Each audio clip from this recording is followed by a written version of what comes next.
So we're going to do cardiovascular evaluation, and what I'm going to do is, this is a little more in-depth. So it assumes that you know everything in chapters 3 and 4 of the 5th edition. So I'm going to review it a little quickly so that we can get to the fun stuff, okay? But if you're feeling a little blown away, I'm not trying to do that, but it is a little more advanced talk. So that's the purpose here, okay? Whenever I talk, I like to give the acknowledgments for everybody. They have to thank everything. So this is the people I have to thank. These are the boys when they were very young. I was taking them hiking in Palm Springs, and they're now all much older than that. Also, when I speak, I have to do the disclosure. So I think some of you have heard this before. So I just want to make sure. I'm sorry I have to do this, but it's one of those, med legal rules or whatever like that about all the books I write for the AMA. Because I am the editor, I get royalties from them. So I just have to go through it one time. I apologize for that. Causation book, we'll talk about some of the subjects in there. Return to work, we're going to talk about some of the subjects in there. Guide 6th edition, I don't think I'm going to be talking about the Guide 6th today. Evaluation of distributed benefit systems. This also has some overlap because it's a summary of some of the other work, and that's it. Okay. Remember, there's 2 chapters, chapter 3 and chapter 4, okay? So let's take a look, first of all, at chapter 3, okay? So there are 2 things you got to remember. Subjectives and objectives, right? Subjectives is what people complain about. Now look at this. This is the New York Heart Association classification system. So this is the one that talks about having to have a certain way of looking at or thinking about the symptoms that people talk about. This has got nothing to do with comp. This is just what doctors normally think about, right? So when you're looking at a patient who says they got chest pain, shortness of breath, limitations, right? One of the things I want you to start thinking about is, where do they fit on that table, right? Because if they have a lot of symptoms, you should see a lot of abnormalities in testing. If you have a disparity between those two, you got to explain that. There's got to be a reason for that. It's okay if they're just wigged out and tired or stressed. It's okay if they're just, having a bad day or whatever, but you got to explain it somehow, right? There's got to be a way to think that through and try to do that, right? Mike said these guys want to okay, next. Objective measures, okay? So, we talked about the subjectives, here's the objective. Now, you've probably seen these terms before, right? This looks familiar to everybody? Typical terms that you use of types of tests that you can do, okay? All right. Now, look at this. This is from the medical literature. I want you to look at this. Look at this carefully. Exercise stress test, right? EKG, which means that what you're doing is that you're putting somebody on a treadmill, you're hooking up those wires, but you're not doing anything else. If you do that kind of test, it's about a coin toss of reliability, okay? So I want you to remember this. If you're doing just a regular treadmill, there's no echo, there's no nuclear, there's no MRI, right? There's nothing else imaging the person, then you've got about a coin toss of reliability, right? Once you start doing exercise echo, exercise nuclear, you start seeing those numbers. Look at those numbers jump up, right? Of how reliable the test is, right? So you want to know them. You want to know how reliable the test is when they say, oh, I did a stress test, there's nothing wrong with them. You want to know what type of stress test did they do, right?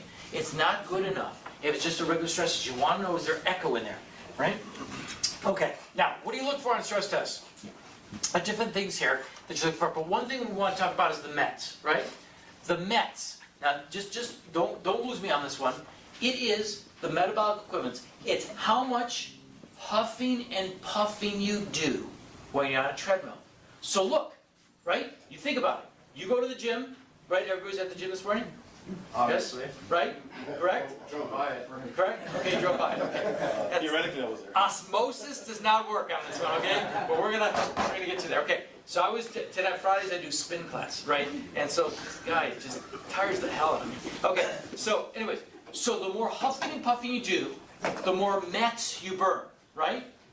So that's a measure of how much ability somebody has, right? And that's measurable, right? You can actually measure it. You put masks on people, And it's saying to breathe, they'll breathe in the air, they'll blow out the carbon dioxide, you can see how much is coming in now, and you know what their cardiovascular function is. You heard about V.O2 max, and sometimes you hear about that in the exercise people, and so that's all about that training and what that means, right? So you can actually look at that. So look, if you look in the 5th edition, now look, here's the table from the 5th edition. Now what I want you to draw your eyes to is, look, see it says METs right here, and METs right here. So these are different ways that you exercise, people, but the longer you go, the further you go, the more likely you are to have a high MET score, good cardiovascular function. Fair? Everybody with that, right? But look here. Look at this clinical symptoms, right? So when we said about the New York Heart Association, so if you can't go very long, you should be a 4. The longer you go, you should be a 3, then a 2 and 1. So those things should correlate. If they're not correlating, there's got to be an explanation for that, right? Could it be that they've got some heart trouble versus lung trouble? Could it be that they're just anemic? And sometimes if you're just anemic, you will have trouble with your exercise tolerance, right? There could be other explanations for that. All right. For your stress test, log on to your 401k. That'll get you. Okay. So, here we go. The first section deals with valve disease, right? So, if a patient has chest pain, shortness of breath, difficulty working, difficulty breathing, what you can do is do an echo, where you bounce the sound waves off the heart, and you bounce those sound waves in there, and you can see the valves. And the reason that they're having those symptoms has nothing to do with heart disease, it has to do with the valves, right? And the way you're going to know that is by doing an echo, okay? Now, this is the aortic, where you can measure it. This is the mitral, where you can measure it. And that's going to let you know what's going on with the person. You're not going to get that from a regular stress test. You're not going to get that from a regular EKG. You've got to put them on the treadmill, and you got to image that heart, right? Okay, heart disease, right? Coronary heart disease. So look. Look what happened here. The Department of Labor did studies, and they said, well, what happens if we put a mask on people and say, do your job? How much huffing and puffing do you have to do your job? So you can actually measure that and look at their METs, right? So all of a sudden, you see where I'm going here? You can have a treadmill, shows you how much METs they can do. They can have a job, shows you how much METs they can do.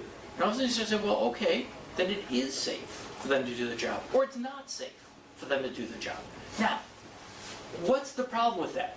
Okay, so what the problem is that this has to do with average energy. Peaks can be higher, right? So just think about jobs, right? It's not fair. Now, when you go on a treadmill, it's a symptom-limited test, which means you have to say, walk, walk, walk, walk, don't give up. Fair? Is it fair for me to say, okay, I want you to walk until you're exhausted, you can hit 10 minutes of work, therefore you can do a job for 10 minutes? Well, that doesn't sound right, does it? Because I'm saying that they're going to do 8 hours at 10 minutes, right? So you can see where there can be problems with those different things. So, there's different ways to convert these METs, right? You can say, well, if they can get more than 6 METs, they can climb stairs. If they can do medium amounts of METs, they can at least lift 50 pounds, right? And you can look at this, how it converts at V.O2 max. Remember this? This was, I don't think anybody in here, was anybody here alive in 1998? Because you're also young. Okay, so there was in California, there was these old peak METs, right? Which was used in California to look at work restrictions, right? This still exists, right? You can still pull on that, right? Now, what the literature says is that in general, if you do an exercise treadmill and you hit a certain amount of METs, for a typical 8-hour day, you can do about 30 to 40% of that. Right? So 40% with breaks. See how you can take a treadmill, get those METs, and convert it to what somebody may be able to do. Okay? Now, this is maximums, right? The literature says less than 50 minutes, once or twice a day, you can hit 80%, or 1 to 3 minutes at peak. By the way, firefighter and Leos have to have 12 METs, right? So if you ever see a firefighter or Leo, they have to have a 12 MET score on their treadmill in order to be safe to work, right? Because, you know, those guys, well, you know what they do most of the time, they're in donut shops, right? But when they actually work, right? When they actually work, they have to work, right? It's, you know, it's work, right? And there's a lot of huffing and puffing and carrying. I mean, it's work. You know, it's a big time work. So you have to know about those numbers to guide you. Okay. So this is a table. This is in the return to work book. So I know all of you have a copy at your nightstand. Return to work book. So what I did is I put a table in there that translates this right across. So you can look at somebody's METs, how much METs they did, and you can translate it across. So if they do more than 7.5, they can do greater than 100 pounds occasionally, 50 pounds frequently, 20 pounds constantly, and they can do lumberjack, heavy labor, they can do shoveling snow, they can play handball, squash, cross-country skiing, or they can run greater than 6 miles an hour. So it lets you translate it right across. So you know exactly what you can tell somebody, right? And lets you be able to help do that, okay? So if you go to the AMA guides, they break it up, right? Class 1, Class 2, Class 3, Class 4, you know, all the different breakdowns and stuff like that. And you go to the table, look. Now, what do you see on this table? In most internal medicine chapters, you see a wide range of numbers. Fair? Got it? What's going to drive you on here? Well, looky here. Functional Class 1, right? METs greater than 7. That's what drives you. The subjectives and the objectives. So that's why it's so important to know this stuff. Because you got to know where you're going to end up on this table. Right? So that's what you're going to use to judge whether or not you got a report that's fair. Right? Did they look at those METs? Did they look at their symptoms? Does it make sense? Right? Okay. Congenital heart disease. This is heart disease that you're born with. Right? So somebody's got chest pain, shortness of breath. But the problem is their heart was not formed properly. Congenital heart disease. Now, if they've got chest pain, shortness of breath, how are you going to pick that up? By doing an MET and EKG. Echocardiogram. There you go.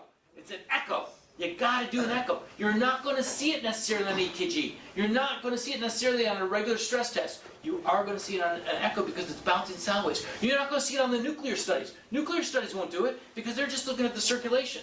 That's why you want an echo on these patients, right? And then when I speak to the doctors, I always remind them of those things. Don't remember this, but this is just some of the stuff that people can get. And then you go to the table, and once again, you're going to see functional classes, right? And trying to help guide you, okay? Cardiomyopathy, right? Those are like the dilated hearts, right? People get them often from viral infections, right? Now, if somebody's got chest pain, shortness of breath, difficulty in lifting and walking, right? And they got a big dilated heart in there. How do you think you're going to pick that up? By doing an echo. There we go. We're getting it, okay? The Panda Express, it's working. Okay, so here you go. So, and when you're doing that, you can see how there's different classification systems of cardiomyopathy, where you look at the METs and how much somebody can do, okay? Pericardial heart disease. Pericardium is the sac, we all have this, by the way, around our heart. We all have a sac around our heart. And it holds a little tiny bit of fluid, and it just kind of holds it there in place, right? So the pericardium can get diseased also. So somebody's going to complain of chest pain, shortness of breath, difficulty in exercising.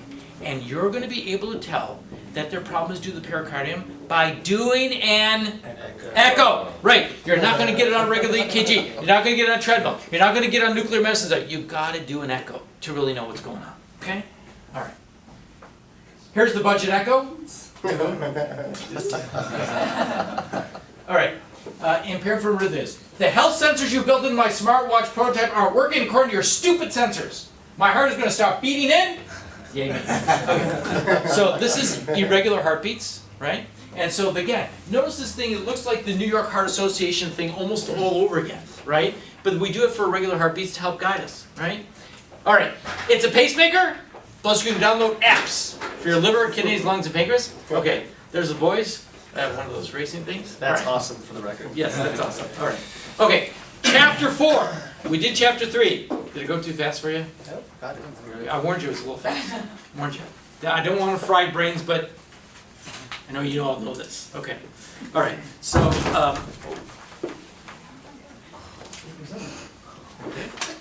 he walked. Okay, the door is down. Okay, here we go. I know a good attorney. Michael, get those doors labeled. Because, he's, A little sticky note. yeah, it's like don't push here, push the next one over. Okay. Okay. So let me see. I got an extra one for. Okay. Okay. High blood pressure. hypertensive cardiovascular disease. I'm sure all the salt water can't be doing my hypertension any good. By the way, I do believe that high salt intake is associated with troubles. So just so you heard that. Okay, and they have this list. But by the way, they have the JNC6 in the 5th edition, Joint National Commission for the Detection and Treatment of High Blood Pressure. It's one of the guidelines for looking at blood pressures. We are now in a JNC 8 to 9, depending on who you believe. And so the definitions have changed a little bit. So it doesn't really change in the 5th edition because, it's printed long ago. But just to let you know that sometimes you'll hear a different discussion about, well, is this stage 1 hypertension, is it stage 2, what is this? That's where you can get some of the definitions mixed up a little bit. And so, Doctor, can I stop you for a second? We're using the AMA Guide's 5th edition, so if they're using a different classification, what is your stance on that? The cutoffs are still about the same about whether it's hypertension or not. So I think what's most important for you, yes, no. Do they have hypertension or do they not? Right? And so in general, it's still 140 over 90. Yeah. Do you need 2 separate measurements that are high in order to be, let's say, class 1 hypertensive, or is one enough? Sorry, I screwed you up, guys. Sorry. One measurement is not enough. So first of all, the original definition of hypertension, just so you know, you have to be seated in a doctor's office for 3 to 5 minutes before you can even take the blood pressure. Now nowadays, except, I'm a regular doctor, I think, because, when my patients come in, we take care of them, right? But nowadays, most things are big clinics. And so they walk you in, take your blood pressure, and then take you to a room, or, all that kind of stuff. So quite frankly, that can be an errant reading on the blood pressure. So the original definition is 3 to 5 minutes seated. Next, the medical literature is very clear, in my opinion, that 24-hour blood pressure monitoring is an important standard to determine somebody's blood pressure condition, right? So virtually anybody that I have with blood pressure questions, I'll get them 24-hour blood pressure monitoring.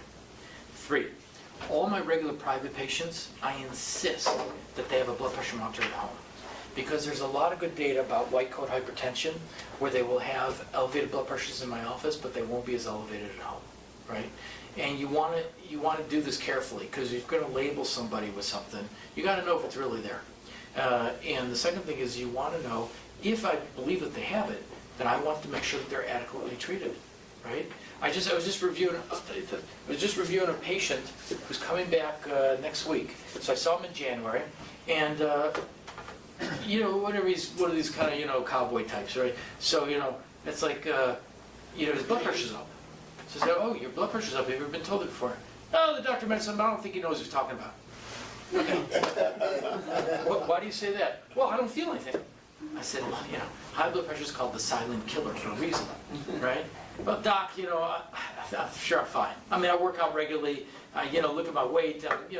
So okay, I'm glad your testosterone's high, mister. But let's talk about reality here, right? And by the way, I don't treat these people any different than I treat my regular private patients. I treat my private patients the same way. I give it to them straight, right? I'm from the Midwest. This is not California touchy-feely to me, I just say the truth, right? And if they don't like it, tough. I don't care. It's not a popularity contest. I'm in the business of saving people, So it's not touchy-feely for me. It's like it either is or isn't, and you got to take care of it, right? And so he said, well, so anyway, so I did. So he had a dilated cardiomyopathy on his echo. So I talked to him at the end of it and said, look, I can't finish your reports today and stuff like that. I know that you got this claim and all that kind of stuff, because you got to go to your doctor. So what do I have to go for? So I said, you go and stuff like that. And I said, but look, you got to take care of this. This is serious business. And if you don't take care of it, I have ultimate weapons, right? So all of a sudden, not so much bravado anymore. I said, well, what's your ultimate woman? I said, first of all, I can call your wife. Okay. So this always works, by the way, for men, because I've gotten used to this, Michael. I wake up in the morning, I'm already wrong. Okay. So I'm used to this already. Okay. So that's even before I say anything, right? And so this is my wife's brother, for the record. So he knows firsthand. Okay, that's right. Okay, so you know what I'm talking about. Okay. that's the first thing. And the second thing is that, especially on some of these guys, like especially some of these public safety guys, well, they just think that they're the bee's knees, and I could care less about their knees. I just say, look, you got to do this. If you don't take care of it, it's got to be serious. So they come back to me, and they've been, well, I decided I would do a cabbage soup diet, and I don't need a doctor, and stuff like that. I said, well, okay, then you can't work. Well, then all of a sudden you get their attention real fast, right? Because, this is dangerous stuff. You got to take care of yourself, right? So anyways, so that's why I think it's really important to know what is the number, right? And be very careful with that, okay? It's a long one, sorry. Okay, and then you look at the guys, tables 4-1, 4-2, page 66, it has all this stuff, okay. And then all the different ways to look at it. Okay, now, hypertension. This is global deaths attributable to high systolic blood pressure from 1990 to 2016, right? Countries with the highest number of deaths, right? China, India, Russia, the United States, Indonesia, right? So you can see here that you're seeing all the countries in the dark red are really getting into some trouble, right, with the high blood pressure, right? Death rates due to high blood pressure are greater for men than women in most regions of the world. So you can see men are the top line in the red, women are the bottom line. This is just from June 5th. See how often I update for you, Michael? Okay, so let you know that it's a problem throughout. Eastern Mediterranean's very problematic. Ischemic heart disease accounted for the greatest proportion of deaths, right? So the other thing you can get is you can get a stroke, right? You can get chronic kidney disease, but really the ischemia, the heart attacks, right? That's why we're going after this. So it's very important to jump on that. Okay, diseases of the aorta. Somebody has chest pain, shortness of breath, limitation in exercise, and the problem is that the aorta, which is this main blood vessel that comes off the heart, is diseased, right? So, how do you think you're going to pick up that somebody's aorta is a problem coming out of their heart? By doing an echo. That's my team. Okay, so you got to do an echo to try to figure that out, right? Okay, peripheral vasculitis, upper extremity. This is bad circulation in the arm. Peripheral vasculitis, lower extremity. This is bad circulation in your legs, right? So you heard of claudication, right, where people walk and they get limitations in their legs, right? So that's peripheral vascular disease. There are tables here for trying to figure that out. By the way, here you go. Where do you think your blood pressure varies? Is it the same in the arms and leg, higher in the arms and legs, lower in the arms and legs? Okay? So I'm going to give that to you again. Blood pressures between arms and legs. Is it the same? Higher in the arms or lower in the arms? What do you think? I would say it's higher in the legs to gravity. Higher leg gravity. Yeah, higher in the legs. Higher leg gravity. You just agree because you're legs. Okay. I agree with the boss. Am I wrong? He wants his job, doesn't he? Okay. Anybody else? Everyone want higher in the legs? Yes? Yeah. Yes? What do you want? Lower. Lower in the legs. Yeah, it's higher in the legs.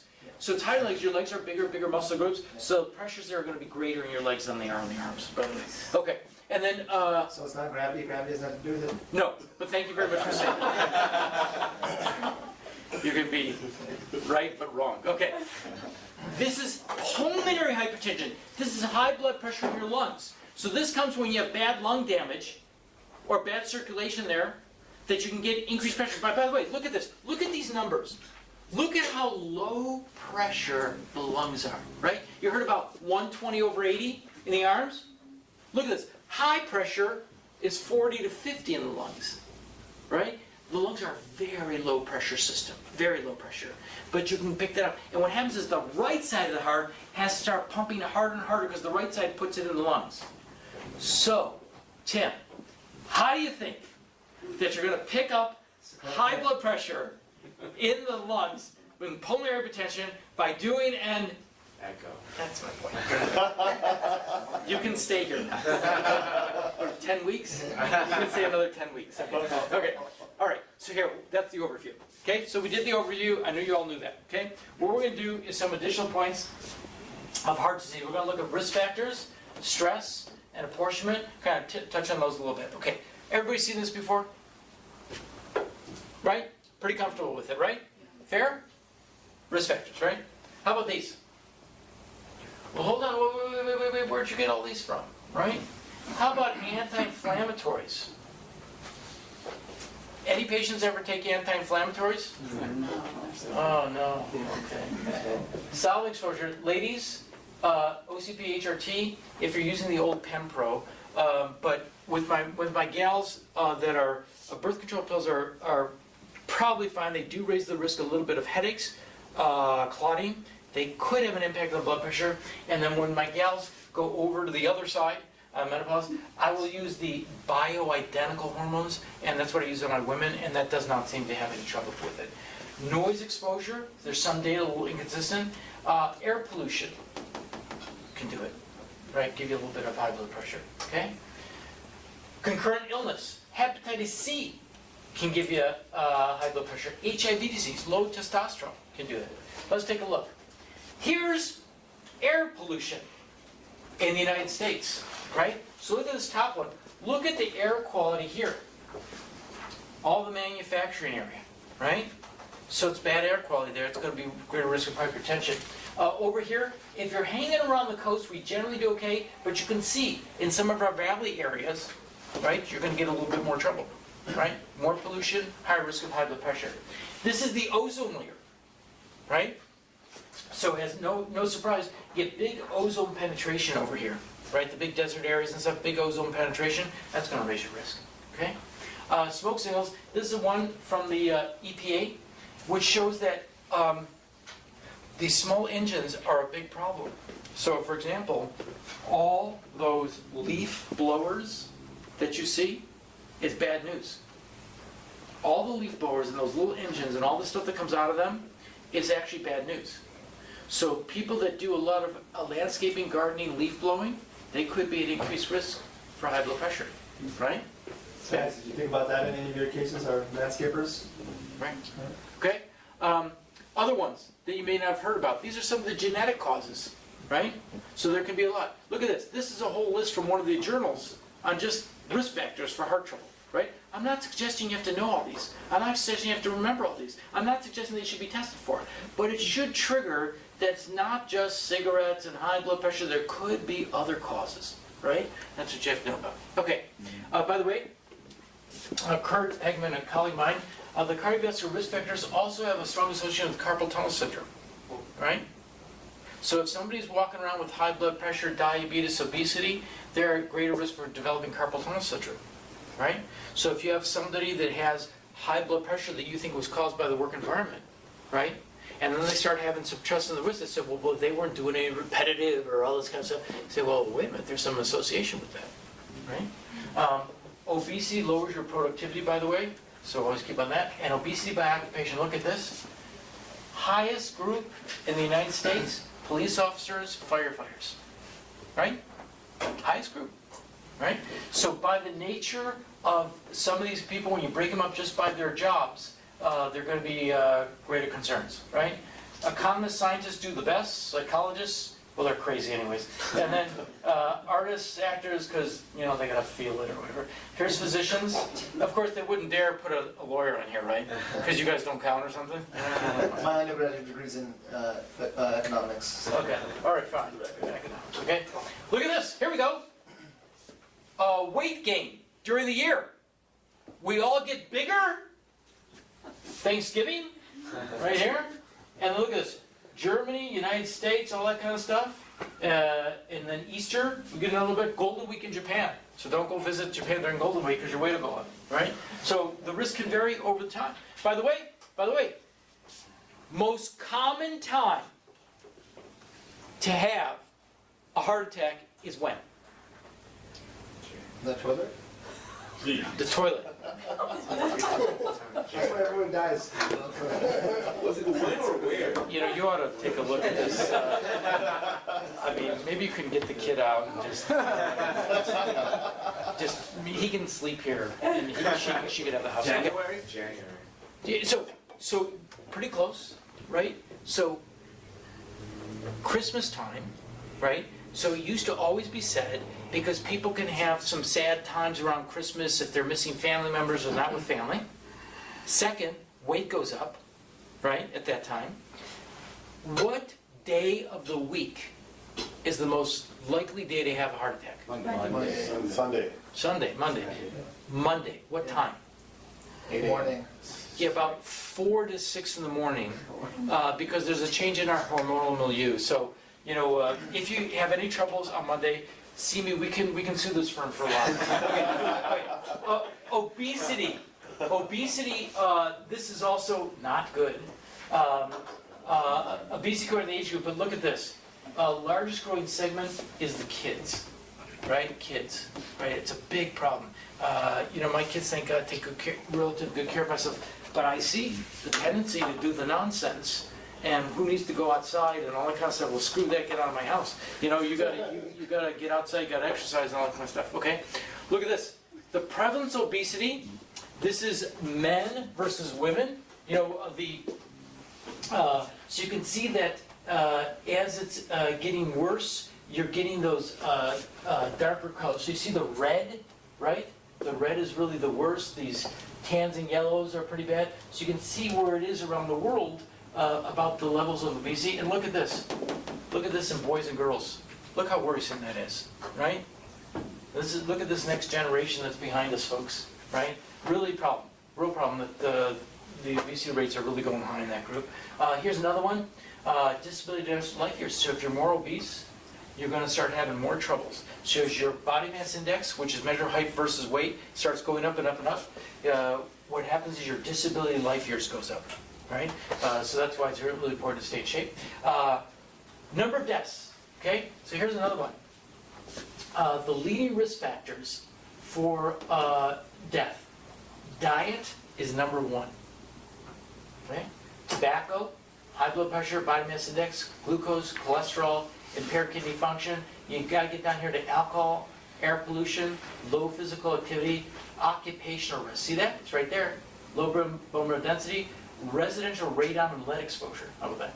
Unsafe sex, child and maternal malnutrition, sexual abuse, and unsafe sanitary conditions, okay? So you can see that a lot of these things are things that are under our control, right? Stop smoking cigarettes, diet, exercise, weight loss diet. So, it's really important to try to take care of yourself that way, okay? Last one, I think on this one, is how the total cholesterol, blood pressure and stuff varies with age. And as you can see, the hemoglobin A1Cs, those are those measures of diabetes, are going up and up and up in our society because of the weight, okay? U.S. Preventive Service Task Force has a few markers that you can use for looking at this. I do now on all my folks' coronary calcium scans. I think it's very helpful for me to try to understand that. By the way, periodontal disease. If you have somebody that's taking long-term opiates and they get dry mouth, right? What that happens is cause periodontal disease. That starts putting them at increased risk. There's an inflammatory component to that, right? Okay, this is the most important part of the talk. You must remember this part of the talk.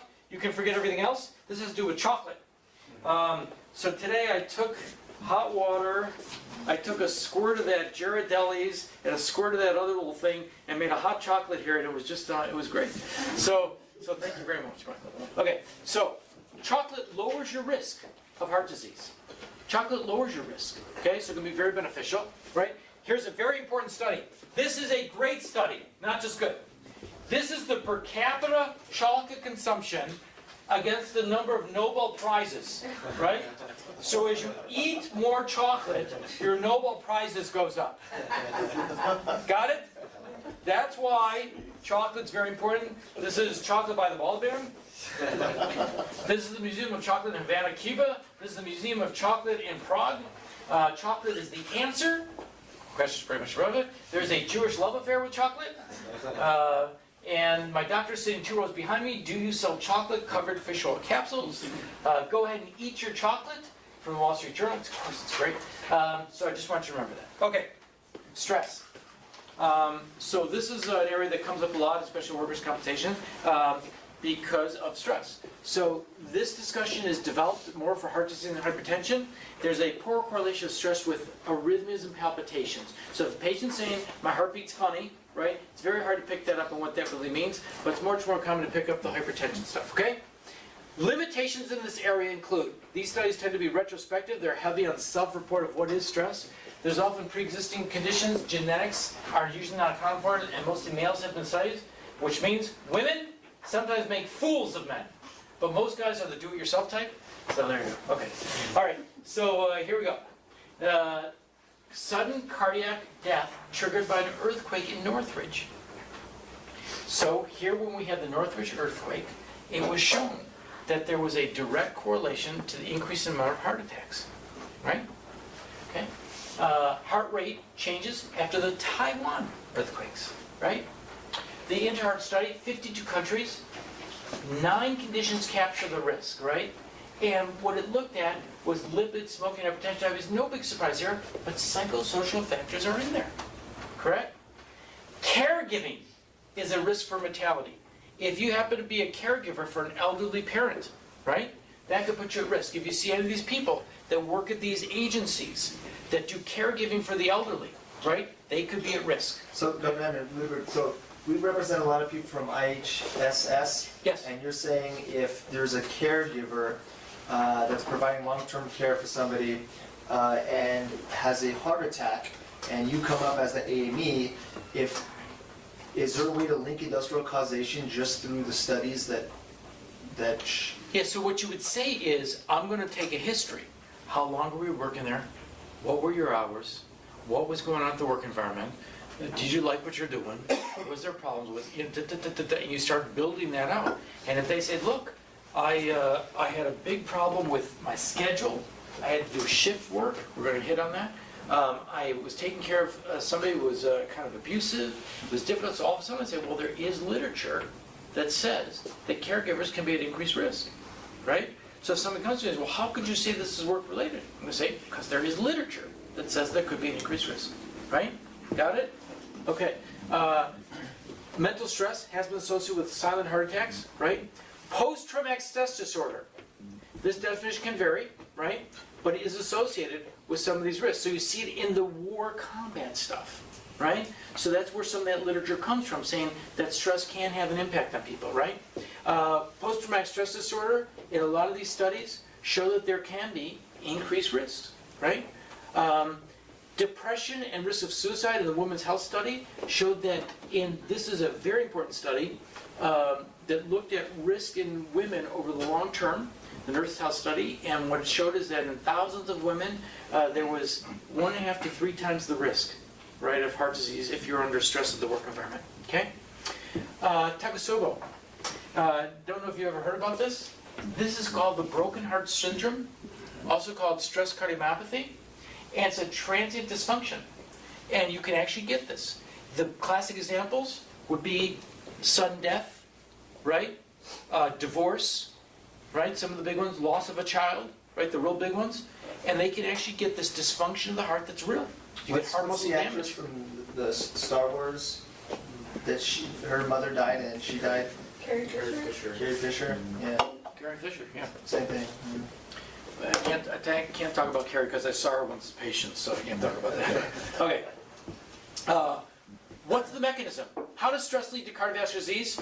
So there's all different kinds of stuff that tries to look at this. Looking at the blood vessels, about the hormonal milieu, of what's doing this. Is it cytokines? Is it heart rate? Is it psychoneuroimmunology? Is it catechol? What could it be, right? There's a lot of theories out there, but it seems to hold up, okay? So when we're talking about stress, I want you to think of 2 scenarios. One is acute stress, right? And one is chronic stress, okay? So acute stress is the classic one. I get the phone call from the boss. I'm fired. I grab my chest, right?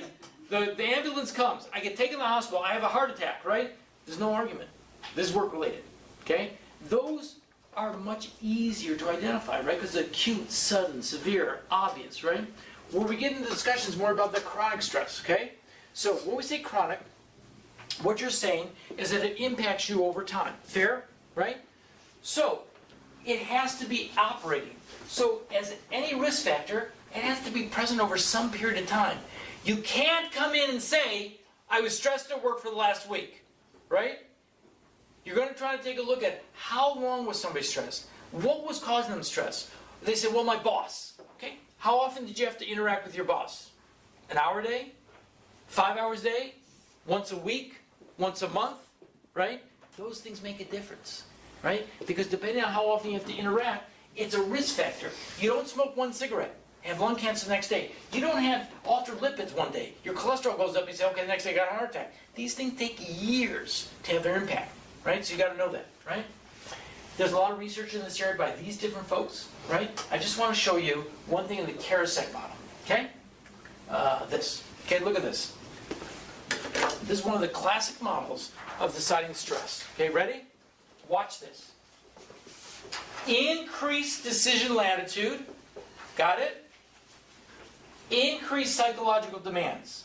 So it's the decision latitude, psychological demands. So it's called the demand control model, which means if your job allows you a lot of decision latitude on how to do your job, that's better for your heart. If your job has low psychological demands, meaning there's not a lot of deadlines, time urgency, right? That you have a lot of latitude, right? So it's going to be low psychological demands. So you're going to be at low risk. But if you have low decision latitude, you do it this way, everybody does it this way, there's no other way to do it, this is the only way, right? Assembly line, something like that. And do it quick, do it faster, do it quick, do it faster, right? Then you're in the high strain group. And this group is at increased risk, right? So that's how you start thinking about this stress stuff, right? So you can see, like, these are, freight handlers, elevator nurses, waitress, give a tip. Next time at the restaurant, give them a tip, because they work hard, right? And so you start to see by the nature of their job what's going to put them at risk, okay? Now, there's another one, Peary, who looked at workers at increased risk. They found public safety personnel at increased risk, right? Segrist offered a different model. This is called effort reward, okay? It's a product of job strain stress. Okay, now look at this. In this model, it's high job effort, low social reward. I'm going to go through that again. High job effort, low social reward, where people don't particularly have a high opinion of your work. Can you think of any profession that has high job effort and low social reward? Right? Doctors, right? Yeah, that's right. So you can see. Attorneys and police officers. That's right. So anyways, there is something in there about looking at that and just knowing that that's something that can. Now, of course, everybody wants a lawyer when they need one, right? But until then, you guys are screwed. Okay. All right. Here we go. The secret of our company's success is we hire good people. What? You're saying I'm good?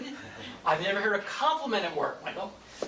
Awkward just to go around and behold my goodness. Okay, so you gotta give them positive feedback, Max. Okay, Karen Belchick, a friend of mine who did some studies on this, occupational stress index.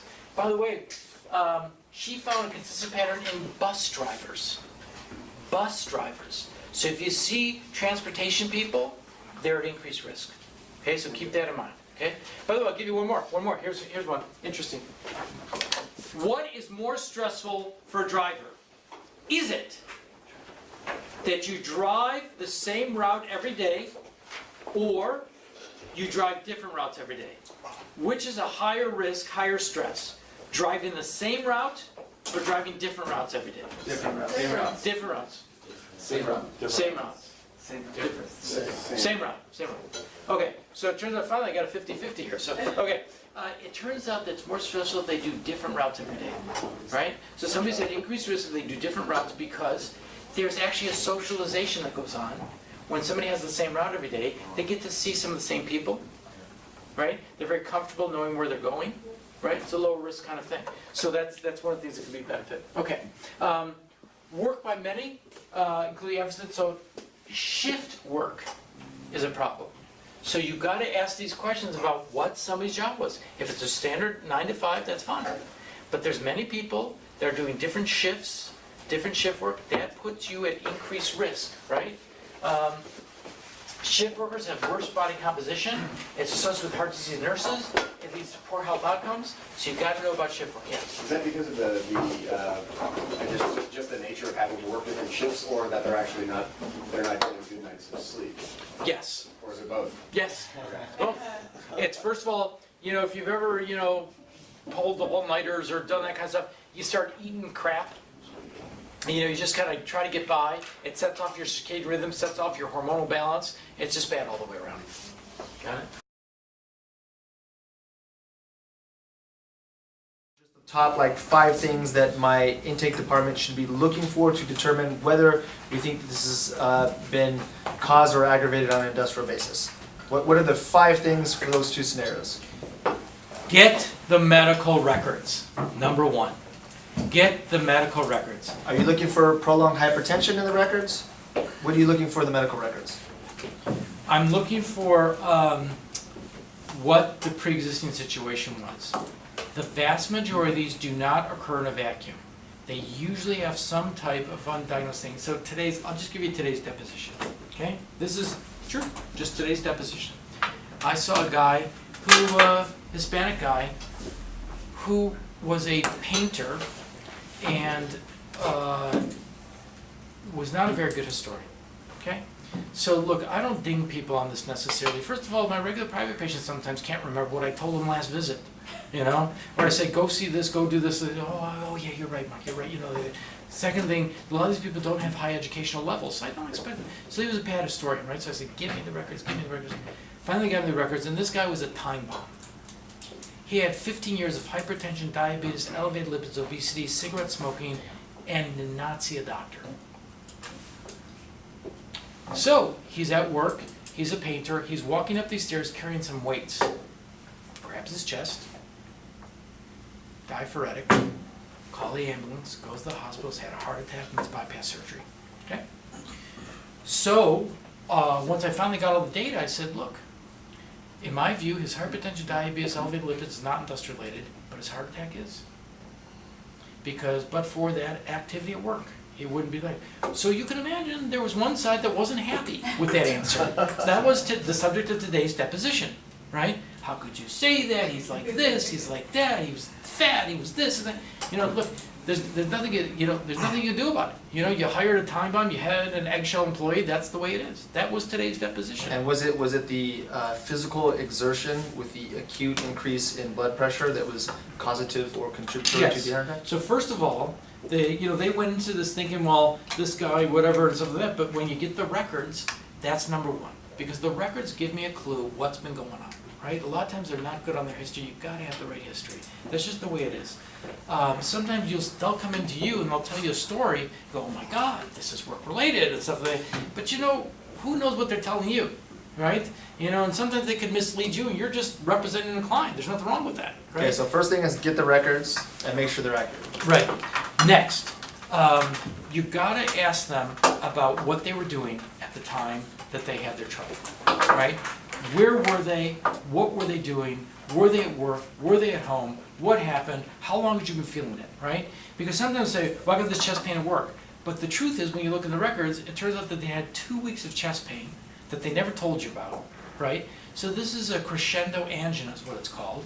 And it means like they were just ticking away, right? And the work just happened to be a stage at which it happened, right? And we're looking for acute physical demands or acute stressors. Correct. Okay. Right. And then I'd say you want to get an idea of what they're doing now and what their activity level is now to see if it's jiving with their history of what they can do, what they can't do, what their abilities are. Right. That would also be helpful. Got it? Records. Doctor, for doing the meds testing, you said the symptoms you look for are chest pain and shortness of breath. Is there anything else? Any other kind of Yes, symptoms? you're going to take, well, that's a good question. So symptoms, no, but what we do look for is, what's the blood pressure on the treadmill? What's the electrical signals on the treadmill? Because that can influence us. Those I are kind of what meant I'm testing. before that, before you would even start the meds testing, you would even go down that avenue, what would you be looking for? Meaning, when should we tell you, Right. hey doctor, or hey treating physician, we think we need a METS test on this? Okay, so the METS comes off of the stress testing. Well, I want to say one more thing. This is very important, which I really need to emphasize. When you do a treadmill and you say huff and puff, we have general averages of how much METS that requires. However, it's an estimation. The only way you know somebody's cardiovascular reserve and abilities is by actually measuring it. I do that in my office. I actually have a mouthpiece that goes on somebody's mouth while they're on a treadmill, and I actually measure their METs, right? That is the only way you know for sure. So if somebody says, well, they went 6 minutes on my treadmill, so that's worth 10 METs or whatever number they come up with, that's their estimate. You don't know if that's true, right? So that's how you gotta get at that number. You really have to do an actual metabolic test to know. And Doctor, Please. once upon a time, I don't know, 5 years ago, Kyle was really big on deconditioning and looking at the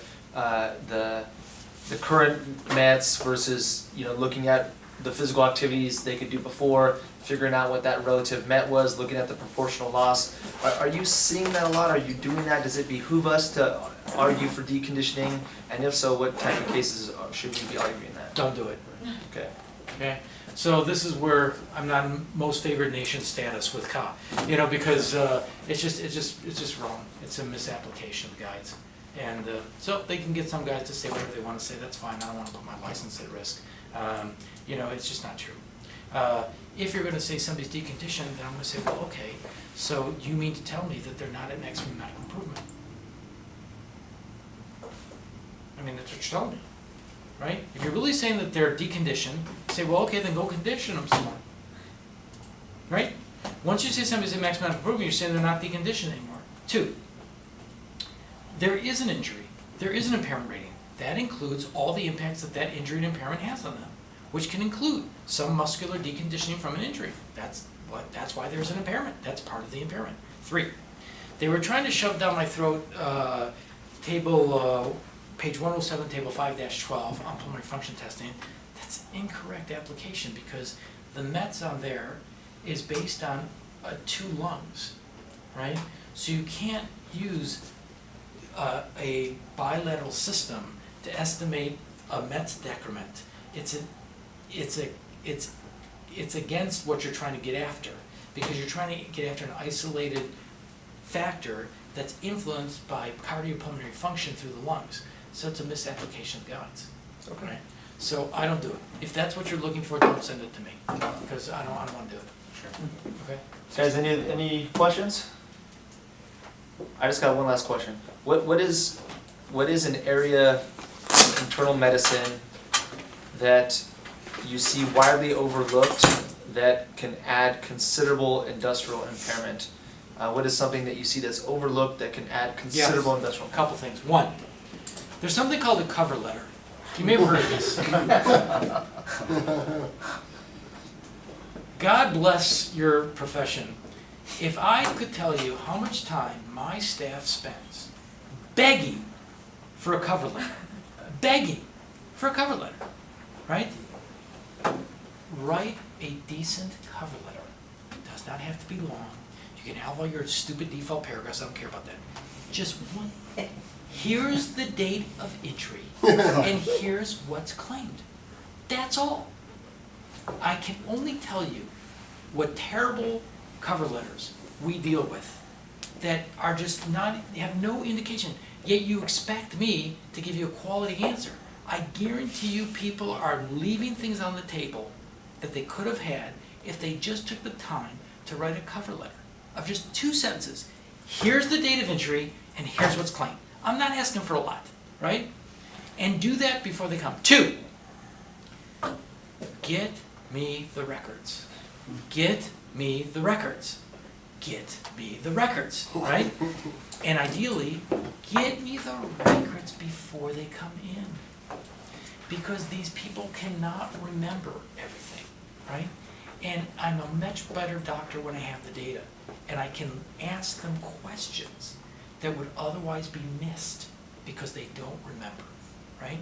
So get me the records, right? As far in advance as possible. It will be a much better evaluation because it'll be more focused on what was there, what was not there, things won't be missed. And I don't know I'm missing something, and then you won't know you're missing something, right? Because we just don't know, because we don't have the records, right? Dr. Ruther, 3, sorry. I sent you a joint letter. It only lists upper GI. At the valuation, you sense lower GI. Are you addressing that if it's not on the joint letter? yes, it depends. If it's the county of Los Angeles, no.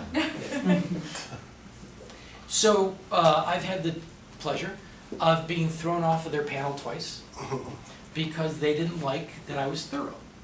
Okay. So the first time it happened, I said, what are you talking about? Right, well, so then after a few years, they kind of say, okay, maybe he's not such a bad guy. So they put you back on the panel. Then I got thrown off again. right? So I said, look, I'm a doctor, right? I take care of whole human beings. And in that situation of whole human beings, these people don't know everything. They're not expected to know. Lawyers aren't expected to know. And I said, and I'm going to save you time and money. If I do it all at once, all up front, everybody will move along. The claim will move along, the patient will get it, everybody will do better, right? We don't want that. So if I put, So hold on, don't be all quiet. internal. This guy thinks all the time.